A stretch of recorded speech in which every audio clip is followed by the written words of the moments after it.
Hello friends, welcome to Riyaz classes. आज के session में we will study about the topic methods of making capital issue. This topic is part of unit 10 capital market of the subject business environment MCO 4 MCOM second year IGNOU. Before we begin, if you like the videos that I'm sharing, do hit the like button. Do share your comments to let me know you find all this useful for your studies. Also, don't forget to subscribe so that you won't miss out on watching and learning from my videos. चलिए शुरुआत करते हैं आज के topic की, जो कि है methods of making capital issue. So fresh जो इश्यू होता है सिक्योरिटीज का, उसको इश्यू करने के डिफरेंट मेथड्स होते हैं। तो कोई भी कंपनी जो है, इनमें से कोई भी जो फॉलोइंग मेथड्स जो हम डिस्कस करेंगे, उन मेथड्स में से कोई भी मेथड यूज कर सकती है। तो पहला जो है that is your public issue through a prospectus. The second one is offer for sale, then we have private placement, book building and then we have rights issue. So ये जो है ये कॉमनली यूज्ड मेथड्स है, जो कि हम देख सकते हैं कि जो कंपनीज है यूजुअली जो अपने फ्रेश सिक्योरिटीज को इश्यू करने के लिए इन्हीं में से कोई भी एक मेथड जो है यूज करती है। तो इन सारे मेथड को हम एक एक करके शॉर्ट में एक बार देख लेते हैं। तो जो पहला मेथड है that is public issue through a prospectus. तो यहाँ पे हमें पता, सबसे पहले यहाँ पे एक वर्ड आता है प्रोस्पेक्टस। तो अब ये जो पब्लिक इश्यू थ्रू प्रोस्पेक्टस है, ये सबसे कॉमन मेथड है पब्लिक इश्यू ऑफ सिक्योरिटीज का। प्रोस्पेक्टस क्या होता है? प्रोस्पेक्टस एक सिंपल इन्विटेशन है। प्रोस्पेक्टस क्या है? वो एक सिंपल इन्विटेशन है टू द जनरल पब्लिक कि भाई हम लोग, हमारी कंपनी जो है शेयर या फिर जो डिबेंचर है वो इश्यू कर रही है, और आप लोग आके जो है हमारे शेयर्स जो है उसको सब्सक्राइब कर सकते हो, उसको खरीद सकते हो। तो ये एक तरीके का इनविटेशन है। प्रोस्पेक्टस क्या है? एक इनविटेशन है। हम वो इनवाइट किसको कर रहे हैं खरीदने के लिए? शेयर डिबेंचर खरीदने के लिए हम किसको इनवाइट कर रहे हैं? हम यहाँ पे जो जनरल पब्लिक है, हमारी आम आदमी जो है, हम उनको इनवाइट कर रहे हैं कि भाई हमारा कंपनी जो है वो शेयर इश्यू कर रहा है या फिर डिबेंचर जो है वो इश्यू कर रहा है, आप जो है उसको आके ले सकते हो। और ये प्रोस्पेक्टस में क्या क्या इंफॉर्मेशन रहेगा? अब एज अ जनरल बंदा, एज अ कॉमन बंदा, अब मैं भी एक कॉमन बंदा और एक कंपनी है, कंपनी तो ह्यूज कंपनी है, बहुत बड़ा कंपनी है, उसका इंडिया में भी बहुत ही ज्यादा बिजनेस फैला हुआ, ओवरसीज में भी फैला हुआ, बहुत बड़ी कंपनी है। सो उस कंपनी के बारे में, वो कंपनी जब बोल रही है कि मेरे शेयर आके ले लो, एंड बीइंग अ लेमैन, मुझे तो उस कंपनी के बारे में ज्यादा कुछ पता नहीं है, तो इंफॉर्मेशन मुझे कहां से मिलेगा कि मैं उस कंपनी के शेयर क्यों खरीदूं? मैंने जैसे न्यूज़पेपर में देखा कि भाई हाँ लिखा आया है कि भाई कि इसके जो है शेयर्स अवेलेबल है खरीदने को, बट मेरे को इस कंपनी के बारे में इंफॉर्मेशन कुछ भी नहीं है। तो ये जो होता है प्रोस्पेक्टस, इन सब में जो है कंप्लीट इंफॉर्मेशन रहता है किसके बारे में? कंपनी के बारे में, कि कंपनी क्या करता है, किस हिसाब से करता है, पर्टिकुलर्स ऑफ द इश्यू, जो इश्यू आपका है उसका लॉट साइज वगैरह क्या है, कितने में इश्यू हो रहा है, पेमेंट के टर्म्स एंड कंडीशन किस तरीके से रहेगा, जो भी प्रोजेक्ट है उसका डिटेल्स, फर्दर डिटेल्स कैसा रहेगा, मैनेजमेंट का परसेप्शन क्या है कि रिस्क फैक्टर्स क्या क्या रहेंगे, वो सारे चीजें, मतलब एक तरीके से डिटेल में जो है यहाँ पे आपको जो है दिया जाएगा, बताया जाएगा कि हमारी कंपनी के जो शेयर्स है उसको खरीदोगे तो आपके ये फायदे हैं, उसका प्राइसिंग ये रहेगा, उसका टाइम लिमिट ये रहेगा, सारा चीज जो है आपको कंपनी के बारे में यहाँ पे बताया जाएगा। तो यहाँ पे as an investor, being an investor, हमारी ये जिम्मेदारी बनती है कि आंखें बंद करके जाके शेयर ना खरीदे, क्योंकि आंखें बंद करके अगर आप कोई शेयर खरीदोगे तो आपके पैसे डूबने के चांसेस भी रहते हैं। सो यहाँ पे बीइंग एन इन्वेस्टर, हमारी ये जिम्मेदारी, हमारी ये रिस्पॉन्सिबिलिटी बनती है कि भाई हम जो है उस प्रोस्पेक्टस को ढंग से पढ़े, उसको सोचे समझे, हमें कन्विंस होना चाहिए कि वी शुड बी कन्विंस्ड कि वो जो कंपनी है, वो जो शेयर उसने इश्यू करे, उसको खरीद के भाई मेरा कुछ ना कुछ फायदा होगा। So this is your first method, और ये जो मेथड है सबसे कॉमनली यूज होता है, which is your public issue using a prospectus. Second जो हमारा जो मेथड यूज होता है that is offer for cell. Offer for cell में कुछ भी नहीं है, बहुत ही इजी सा है। यहाँ पे बस एक कंपनी है, this is a company and these are your investors, हम सारे लोग यहाँ पे हैं। यहाँ पे बस बीच में एक इंस्टीट्यूशन आ जाता है, एक फाइनेंशियल इंस्टीट्यूशन आ जाता है। ये फाइनेंशियल इंस्टीट्यूशन का काम क्या है? ये कंपनी जो है, कंपनी डायरेक्टली इन्वेस्टर को शेयर नहीं बेचती, वो शेयर पहले फाइनेंशियल इंस्टीट्यूशन को सारा बेच देती है और ये फाइनेंशियल इंस्टीट्यूशन जो है फर्दर जो है वो पब्लिक को सेल करता है। सो यहाँ पे बस देखो, पिछले में पब्लिक इश्यू तो प्रोस्पेक्टस में डायरेक्ट ही हो रहा था कि आओ आओ मेरे कंपनी के शेयर मैं ही बेच रहा हूं, आके ले लो। यहाँ पे ये कंपनी क्या करेगी, अपने जितने भी शेयर है या फिर अपने जितने भी डिबेंचर है वो सारा का सारा जो वो क्या करेगी, वो ब्लॉक करा देगी एक फाइनेंशियल इंस्टीट्यूशन के पास और एक अग्रीड प्राइस फॉर सेल। यहाँ पे वो ऐसा नहीं है कि फाइनेंशियल इंस्टीट्यूशन जो बोलेगा, जितने में बोलेगा वो बिक जाएगा। कंपनी बोलेगी मेरा इस शेयर का प्राइस 400 रुपए है या फिर मेरा इस शेयर का प्राइस कितना भी रुपए ले लो 200 रुपए है, आप इतने में ही बेचोगे, मतलब इससे कम नहीं जाना चाहिए प्राइस। सो इस हिसाब से हम एक फाइनेंशियल इंस्टीट्यूशन को जिम्मेदारी दे सकते हैं, क्योंकि कंपनी को नहीं लगता कि भाई मैं शायद नहीं कर पाऊं, तो हम फाइनेंशियल इंस्टीट्यूशन के जरिए जो है पब्लिक पे अवेलेबल कराते हैं अपनी कंपनी के shares. Now the issue house publishes a document called an offer for sale with an application form attached offering to the public shares or debenture for sale at the same price to a little higher price। तो यहाँ पे जिस तरीके से हमने पिछले में देखा था कि एक प्रोस्पेक्टस इश्यू होता है, सिमिलरली यहाँ पे फाइनेंशियल इंस्टीट्यूशन अगर कंपनी इश्यू कर रहा होता तो वो प्रोस्पेक्टस इश्यू करता, ठीक है। क्योंकि यहाँ पे एक फाइनेंशियल इंस्टीट्यूशन इश्यू कर रहा है डायरेक्टली टू द पब्लिक, तो यहाँ पे क्या चीज होगा, यहाँ पे जो डॉक्यूमेंट होगा उस डॉक्यूमेंट को हम बोलेंगे offer for cell. So financial institution offer for cell किसको देगा, इस जनरल पब्लिक को, इन आम आदमी को, इन लोगों के सामने जो है वो प्रेजेंट करेगा कि भाई ये जो है। और वो प्राइसिंग कैसा रहेगा, अगर कंपनी ने बोला 200 में बेचना तो मिनिमम आप 200 रखोगे, आप उससे प्राइस ज्यादा भी कर सकते हो। अगर इस फाइनेंशियल इंस्टीट्यूशन को लगे कि भाई 200 का नहीं है, इसका मार्केट है, मतलब ऐसे लोग भी है जो कि इसको 250 में खरीद लेंगे, तो अगर उन फाइनेंशियल इंस्टीट्यूशन को ऐसा लगेगा, फाइनेंशियल इंस्टीट्यूशन के पास बहुत ज्यादा मार्केट रिसर्च अगर उसने कर रखा है, तो वो जो है इसको प्राइस बढ़ा के भी बेच सकता है। बट मिनिमम तो इतना रखना ही रखना, बट ये बढ़ा के भी आगे जो है बेच सकता है। सो ये डॉक्यूमेंट जो है एक तरीके से प्रोस्पेक्टस ही है हमारा, बस ये कंपनी डायरेक्टली इश्यू नहीं कर रही, ये फाइनेंशियल इंस्टीट्यूशन जो है वो इश्यू कर रहा है। तो इसमें जो है एक एप्लीकेशन फॉर्म भी रहता है, सारे डिटेल्स भी रहते हैं। उस एप्लीकेशन फॉर्म को कौन भरता है, ये सारे जो जनता है, पब्लिक जो है, हम जैसे लोग जो है इसको भर के जो है वो हम जो है उनके शेयर को खरीद लेते हैं। नाउ और receipt of application from the public, the issue house renounces the allotment in favour of the applicant. तो क्योंकि इसके पास सारे शेयर्स हैं, कंपनी ने इसको सारे शेयर्स दिए हुए हैं, तो फाइनेंशियल इंस्टीट्यूशन जो है जब ये एप्लीकेशन इनके पास आ जाता है, ये जो है शेयर अलॉट कर देती है to all these people. So offer for sale, I hope it is clear. काफी इजी है, कुछ नहीं है, प्रोस्पेक्टस की तरह ही है, बस यहाँ पे फाइनेंशियल इंस्टीट्यूशन आ जाता है। कंपनी क्या करती है, अपने सारे शेयर जो है इनको फाइनेंशियल इंस्टीट्यूशन को दे देती है। फाइनेंशियल इंस्टीट्यूशन फर्दर एक ऑफर फॉर सेल, प्रोस्पेक्टस की जगह यहाँ पे ऑफर फॉर सेल आ जाता है। ये एक डॉक्यूमेंट है जिसमें सारे डिटेल लिखे रहते हैं, प्लस यहाँ पे एक एप्लीकेशन फॉर्म भी रहता है। वो एप्लीकेशन फॉर्म को कौन भरेगा, जनरल पब्लिक, हम जैसे लोग, जनरल पब्लिक उसको भरेगी। भरने के बाद वो वापस दे देगी, इसको भरा हुआ फॉर्म को फाइनेंशियल इंस्टीट्यूशन में वापस देगी। तो फाइनेंशियल इंस्टीट्यूशन क्या करेगा, उनको अलॉट कर देगा। अलॉटमेंट होगा किसके फेवर में, इन सारे एप्लीकेंट्स के फेवर में। So this is your offer for cell and this is the second method for making a capital issue. जो थर्ड हमारा मेथड है that is called private placement. अब देखो इसका नाम में ही है प्राइवेट प्लेसमेंट, यानी कि पब्लिकली नहीं प्लेस हो रहा है ये प्राइवेटली प्लेस हो रहा है। अब कुछ कंपनीज होते हैं ऐसे, companies which are limited by shares, the companies which are limited by shares, ये लोग जो है पब्लिकली, इनको एकदम प्रोहिबिटेड रहता है कि ये पब्लिक को इनवाइट नहीं कर सकते अपने शेयर्स या डिबेंचर्स को खरीदने के लिए, अपने शेयर्स या डिबेंचर्स को सब्सक्राइब करने के लिए।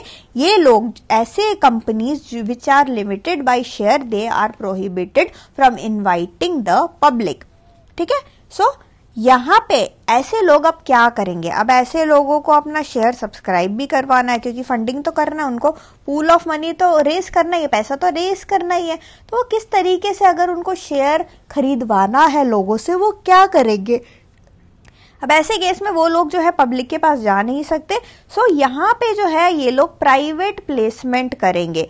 प्राइवेट प्लेसमेंट, अब जब प्राइवेट प्लेसमेंट होगा तो वो जनरल पब्लिक को, पूरी जनता को नहीं जाएगा, कुछ लोगों को ही जाएगा।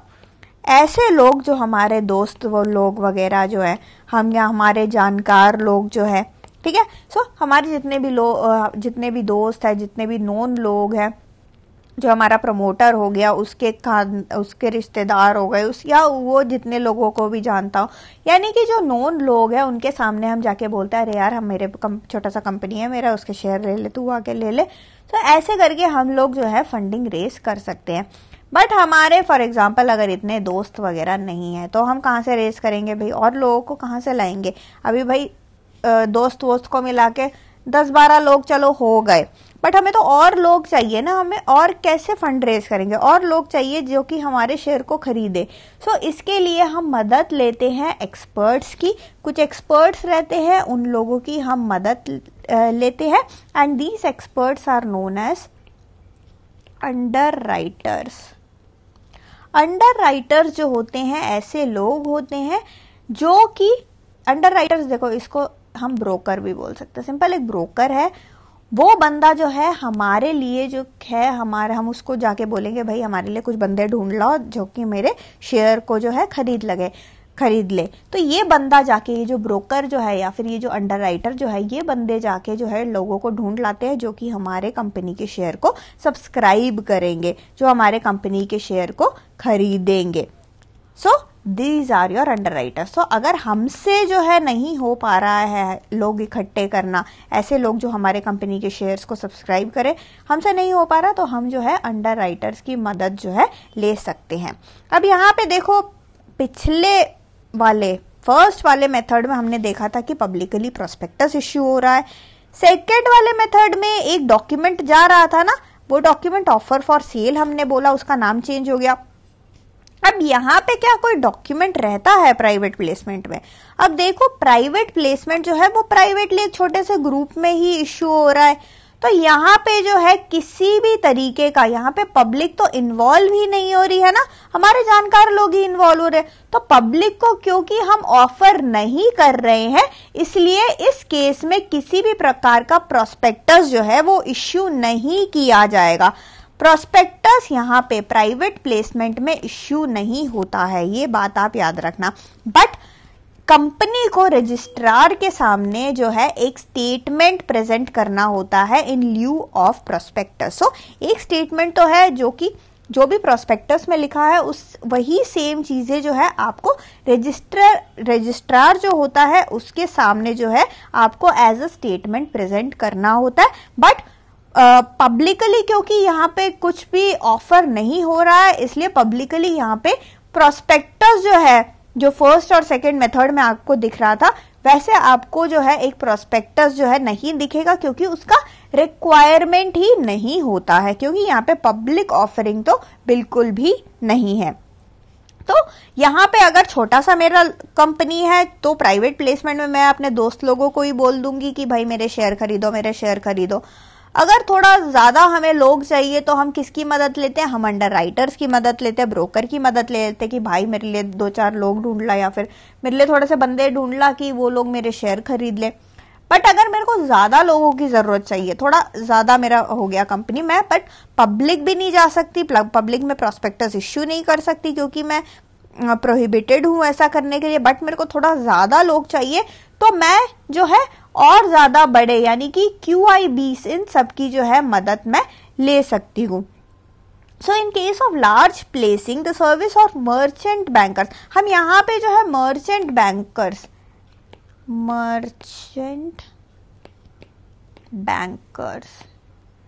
या फिर इश्यू हाउस, हम जो है इन लोगों की मदद ले सकते हैं, या तो मर्चेंट बैंकर्स या फिर इश्यू हाउस, इनकी हम मदद ले सकते हैं, जो कि कम्युनिकेट करेगा किन किन लोगों से, म्यूचुअल फंड से, पेंशन फंड से, इंश्योरेंस कंपनी से, FII से, इन सबको हम क्वालिफाइड इंस्टीट्यूशन बायर्स भी बोलते हैं।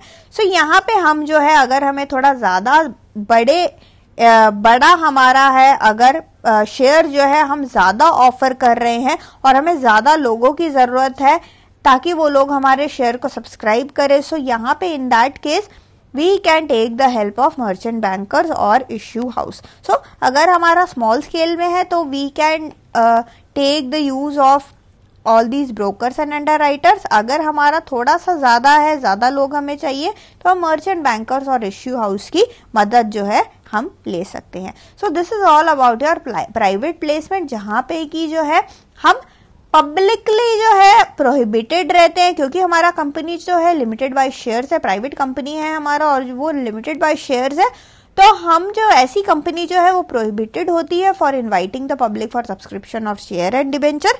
सो ऐसे केस में हम क्या करेंगे, प्राइवेटली जो है स्मॉल नंबर ऑफ पीपल को, दोस्त लोग हमारे, यार दोस्तों को, इन लोगों को इनवाइट करेंगे। थोड़ा ज़्यादा हम लोगों को चाहिए तो ब्रोकर्स को इनवाइट करेंगे, और ज़्यादा हमें बंदे चाहिए तो हम मर्चेंट बैंकर्स या फिर इश्यू हाउस को जो है उन लोगों की हम मदद लेंगे। सो ये लोग जो है अंडरराइटर्स और जो मर्चेंट बैंकर्स या इश्यू हाउसेस है, ये हमारी मदद करते हैं प्राइवेट प्लेसमेंट में।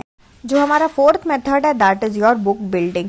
जो IPO होता है, जो इनिशियल पब्लिक ऑफरिंग होता है शेयर का, वो जो है हम एक बुक बिल्डिंग प्रोसेस से भी कर सकते हैं। बुक बिल्डिंग प्रोसेस में क्या होता है, हम बिड्स को कलेक्ट कर रहे हैं। बिड्स कौन करेगा, जो हमारे आम जनता होगी, इन लोगों से हम जो है बिड्स कलेक्ट करेंगे। बिड्स यानी कि यहाँ पे देखो इश्यू प्राइस यहाँ पे नहीं है, यहाँ पे हम सिंपली इन्वेस्टर से पूछ रहे हैं कि भाई आप कितना पैसा लगाओगे, आप कितने में ये चीज खरीदोगे। तो ये जो प्राइस है, हमें एक प्राइस मिलेगी। पहला बंदा बोलेगा कि भाई अच्छा तुम्हारी कंपनी है ABC कंपनी का जो प्राइस शेयर है मैं लूंगा, ये बंदा बोलेगा मैं लूंगा 100 रुपए में। दूसरा बंदा बोलेगा अच्छा ये कंपनी तो बहुत अच्छी है, मैं इसके 250 रुपए दूंगा एक शेयर के। तीसरा बंदा बोलेगा ये तो ऐसी बेकार सी कंपनी है, मैं 70 रुपए ही दूंगा एक शेयर के। ये बंदा जो फोर्थ बंदा है ये बोलेगा कि नहीं मैं इसके 300 रुपए तक दे सकता हूँ क्योंकि अच्छी कंपनी है। तो इस हिसाब से हमें जो है हमने काफी लोगों से बिड्स कलेक्ट कर लिए। ये क्या है, हमने यहाँ पे अभी बिड्स कलेक्ट करा है और उन सब के बेसिस पे जो है हम क्या करते हैं, हम जो है इसका जो इश्यू प्राइस होता है, इसका जो एक्चुअल ये जो एक शेयर बेच रहा है उसका जो एक्चुअल इश्यू प्राइस है, वो एक्चुअल इश्यू प्राइस जो है वो ये बिड क्लोज होने के बाद ही हम बताते हैं। लाइक इस बिड को क्लोज होने का डेट हम लोगों को इनवाइट कर रहे हैं कि भाई हम जो है एक बिडिंग प्रोसेस कर रहे हैं एंड आप लोग यू आर ऑल इनवाइटेड कि आप अपने अपने बिड्स दो। सो ये सारे जो है अपने बिड्स देते हैं कि मैं 100 दूंगा, 250 दूंगा, 70 दूंगा, 300 दूंगा, और ये बिड क्लोज करने का भी कोई हम जो है लास्ट डेट रख देंगे। इस लास्ट डेट के बाद ही ये जो इश्यू प्राइस है वो रिवील होता है। सो इसका जो है इसमें एक क्लोजिंग डेट भी रहेगा। सो यहाँ पे क्या कॉन्सेप्ट है, यहाँ पे बस हम ये कॉन्सेप्ट लगा के चल रहे हैं कि ये जो लोग हैं, जो इन्वेस्टर्स है, इनका जो है कंसेप्शन क्या है, ये जो है परसेप्शन क्या है, इन लोगों का परसेप्शन हमारी कंपनी के बारे में जो है किस हिसाब से है। कुछ को हमारी कंपनी पसंद आएगी, कुछ सोचेंगे ये कंपनी तो ऐसी फ्रॉड है। ऐसा होता ही है। आप जनरल आप कोई भी कंपनी को देख लो, कोई भी कंपनी का आपने नाम ले लो, कुछ ऐसे लोग होंगे जो बोलेंगे हाँ यार इसके शेयर खरीद लेते हैं, बहुत अच्छा कंपनी है, बट दूसरे और कुछ लोग होंगे वो कहेंगे यार अभी ज्यादा है तो पर कुछ टाइम में देखना इसका शेयर नीचे गिर जाएगा। तो ऐसे जो है डिफरेंट व्यूज आपको मिलेंगे, डिफरेंट लोगों का ओपिनियन जो है आपको मिलेगा और इसी बेसिस पे आपको डिफरेंट काइंड ऑफ बिड भी आपको यहाँ पे देखने को मिलेगा। सो यहाँ पे मेनली यहाँ पे बुक बिल्डिंग का में हमारा अजम्पशन यही रहता है कि इन्वेस्टर का परसेप्शन क्या है इस कंपनी को लेके, what do all these investor think about this ABC company. So यहाँ पे इन्वेस्टर परसेप्शन जो है वो मेन रहता है यहाँ पे बुक बिल्डिंग। तो यहाँ पे मैंने आपको ये जस्ट समझाने के लिए दिया है, बस अंडरस्टैंड करने के लिए कि यहाँ पे प्रोसेस जो है वो हो क्या रहा है। यहाँ पे एक्चुअल जो प्रोसेस क्या हो रहा है वो हम एक बार देख लेते हैं। यहाँ पे जो है आपको ये समझ आ गया होगा कि जो इश्यू प्राइस है वो पहले से ही फिक्स नहीं रहता। सो एडवांस में इश्यू प्राइस आपका फिक्स नहीं रहेगा। यहाँ पे हम देखेंगे कि जो पोटेंशियल इन्वेस्टर्स है वो कितना दे सकते हैं हमारे इश्यू के लिए, वो कितना जो है हम जो इश्यू करेंगे उन शेयर के लिए ये लोग जो है कितना प्राइस पे कर सकते हैं। सो जो भी कंपनी होगा जिसको एक आईपीओ इश्यू करना होगा वो सबसे पहले एक ड्राफ्ट प्रोस्पेक्टस इश्यू करती है। So there will be a draft prospectus and इस ड्राफ्ट में जो है इश्यू प्राइस जो है बिल्कुल भी लिखा नहीं होगा। नाउ एक या दो दिन पहले before the opening of the issue एक प्राइस बैंड इश्यू होता है। प्राइस बैंड, एक प्राइस बैंड जो है एक अनाउंस करती है कंपनी और the companies are allowed a maximum of 20% range in the price band. So company जो है 20% तक मैक्सिमम 20% उनका रेंज रहता है और जो इन्वेस्टर है वो बिडिंग किस तरीके से करते हैं, जैसे 100 दिया, 250 दिया, 70 दिया, 300 दिया। अब वो एक बैंड रहता है, एक बैंड रेंज रहता है। उस रेंज में the investors can bid at a maximum of 3 price level within this range. So there is a price range, एक प्राइस बैंड रहता है, एक प्राइस रेंज रहता है और इस रेंज में से ये जो इन्वेस्टर्स है मैक्सिमम 3 लेवल में ये लोग क्या कर सकते हैं, ये लोग बिडिंग कर सकते हैं। सो मैक्सिमम 3 लेवल्स में ये लोग जो इन्वेस्टर्स है वो बिडिंग कर सकते हैं at maximum 3 price levels within all this range. And alternatively one can also bid at the cut off price, जो कट ऑफ प्राइस होता है हम उस पर भी बिड कर सकते हैं। Now in that case the entire bid must be at this price and payment made at the time of application will be at the maximum price. So यहाँ पे जो है सबने जैसे अपना बिड दे दिया तो यहाँ पे कट ऑफ प्राइस डिसाइड होता है कि भाई किसी ने बोला 100 रुपए, किसी ने बोला 250 रुपए, किसी ने बोला 300 रुपए, किसी ने बोला 350 रुपए। बट ये सारे इस बैंड के अंदर ही है, ये 100 से लेकर 300 या 400 का बैंड है, इसके अंदर ही सबका रहेगा। और अगर मैक्सिमम लोगों ने यहाँ 350 या 349 के लोग आ गए, 330 के लोग आ गए, सो यहाँ पे जो है हम एक कट ऑफ रख लेंगे, हम 300 को एक कट ऑफ बना लेंगे और जो 300 के ऊपर वाले जो लोग होंगे, जितने भी लोग होंगे जिन्होंने 300 के ऊपर दिया है, ऊपर जो है जो कट ऑफ प्राइस के ऊपर जो बिड किया है उनको हम कंसिडर करेंगे अलॉटमेंट में। सो हम जो है यहाँ पे अलॉट जो है इन लोगों का करेंगे जिन्होंने 300 से, जिन्होंने कट ऑफ से, जो हमने कट ऑफ बनाया है उससे ज्यादा जो है वो ऑफर कर रहे थे, जो वैल्यू दे रहे थे कंपनी को, हम उन लोगों को जो है अलॉट करेंगे इन शेयर को। सो यहाँ पे मेन एडवांटेज, यहाँ पे देखो मेन एडवांटेज क्या रहा। एडवांटेज बस एक ही चीज है कि हमें पता लग जाता है कि इन्वेस्टर जो है हमारे बारे में जो है, हमारी कंपनी के बारे में इन्वेस्टर क्या सोचता है, बस यही हमें पता लगता है मेनली। सो यहाँ पे प्राइस डिस्कवरी रहती है, डिमांड डिस्कवरी। सो यहाँ पे 2 मेन एडवांटेज यही रहता है कि भाई price discovery and then you have demand discovery.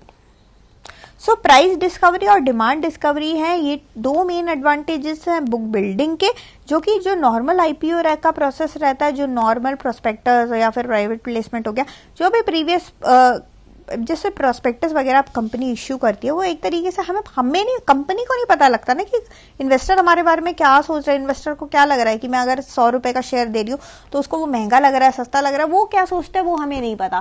सो यहाँ पे बुक बिल्डिंग में बस यही फायदा है कि प्राइस डिस्कवरी रहता है और डिमांड रहता है।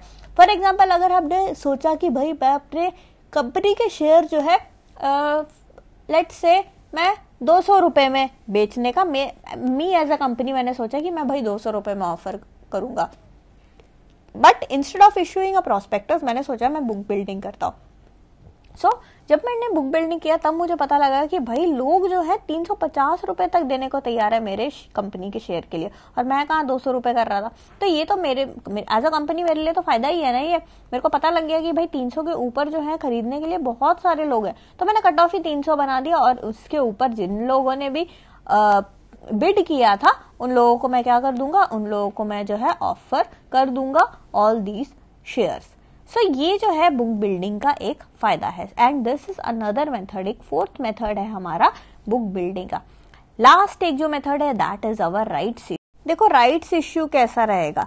अब राइट देखो, अगर हम सिंपल लैंग्वेज में बात करें तो राइट किसके पास रहता है, एक तो जो पहले से हमारी कंपनी, मेरी कंपनी है कंपनी एबीसी लिमिटेड। अब एबीसी लिमिटेड ने ऑलरेडी पिछले पिछले साल या पिछले कुछ महीनों पहले मैंने ऑलरेडी जो है मैंने एक शेयर का एक प्रोस्पेक्टस इश्यू किया था मैंने ऑलरेडी, और मैंने ऑलरेडी मेरे काफी सारे शेयर जो है वो बिक गए थे। अब अगर मैं फिर से अगर शेयर इश्यू करने वाली हूँ, सो यहाँ पे जो है मैं सबसे पहले जो है वो शेयर किसको ऑफर करूंगी, जो मेरे एग्जिस्टिंग शेयर होल्डर्स हैं, जिन्होंने मेरे शेयर पहले ही खरीद रखे हैं, मैं उनको पहले जो है ऑफर करूंगी कि आप लोग जो है मेरे शेयर, मेरे कंपनी के शेयर आप लोग और ज्यादा ले सकते हो। Now, under the rights issue, the shareholders have the right to a certain number of shares in proportion to the share already held by them. So, ये लोग जो है, बंदा हो गया हमारा PQR, इन सब लोगों ने ऑलरेडी खरीद रखा है मेरे शेयर। सो इनके पास जितना शेयर है उसका कुछ प्रोपोर्शन में वो फर्दर मेरे शेयर्स और भी खरीद सकते हैं। इसका इन लोगों के पास क्या है, इसका इन लोगों के पास राइट है। Now in case for raising capital from the public by issue of shares or debenture, a public company has to comply with the relevant provisions of the Companies Act, the Securities Contract Regulation Act, including the rules made thereunder and the guidelines and instructions issued by the concerned government authorities of the stock exchange should be followed. Simply बस यही बताया गया है कि अगर जो है कोई कंपनी जो है पब्लिक से इश्यू करना चाहती है पैसा, सो ऐसे में जो पब्लिक कंपनी होता है उसको जो है जितने भी रेगुलेशन है, भाई रेगुलेशन को तो फॉलो करना पड़ेगा, और ये राइट्स वगैरह, ये जो सिक्योरिटी वगैरह इश्यू, शेयर वगैरह इश्यू हो रहा है, इसको कौन देखता है, इसका बाप है सेबी। सेबी इसका जो है रेगुलेटरी अथॉरिटी है, और सेबी का काम है इस सबको देखना कि किस तरीके से प्रॉपर तरीके से ये सारा इश्यू जो है वो हो रहा है कि नहीं। ये सारे गाइडलाइंस जो है वो गाइडलाइंस भी हमारा सेबी ही इश्यू करता है। जो भी disclosure and protection of investor guidelines है ये सारे हमारा सेबी ही इश्यू करता है। जैसे अगर आप फाइनेंशियल मार्केट की बात करो, बैंक वगैरह की बात करो, तो उन सब का जो एक तरीके से जो रेगुलेटिंग बॉडी है, यानी कि उनका जो बाप है वो है RBI, reserve bank of India. But यहाँ पे हम जब शेयर वगैरह की बात करते हैं तो शेयर, स्टॉक एक्सचेंज, इन सब का बाप कौन है, इन सब का बाप है सेबी। सो यहाँ पे सेबी जो भी बोलेगी वो हमें फॉलो करना है। सो जो भी disclosure and protection of investor guidelines है, we have to make sure कि वो सारे फॉलो हो। सो राइट्स इश्यू में सिंपली क्या है कि जिनके पास ऑलरेडी है शेयर्स, उनको उसी प्रोपोर्शन में उनके पास राइट रहता है कि हम जो है फर्दर जो है सर्टेन नंबर ऑफ शेयर्स जो है हम खरीद सकते हैं। So these are the 5 methods of making capital issue. कोई भी कंपनी जो है अगर फ्रेश इश्यू ऑफ सिक्योरिटीज कुछ कर रही है तो इनमें से कोई भी मेथड जो है उसको फॉलो कर सकती है। पब्लिक इश्यू थ्रू प्रोस्पेक्टस हम कर सकते हैं, ऑफर फॉर सेल कर सकते हैं, प्राइवेट प्लेसमेंट, बुक बिल्डिंग, और we could also go for rights issue. So that's it for this session. Thank you so much for watching. Like, share and subscribe to Riya's classes. Thank you and bye bye.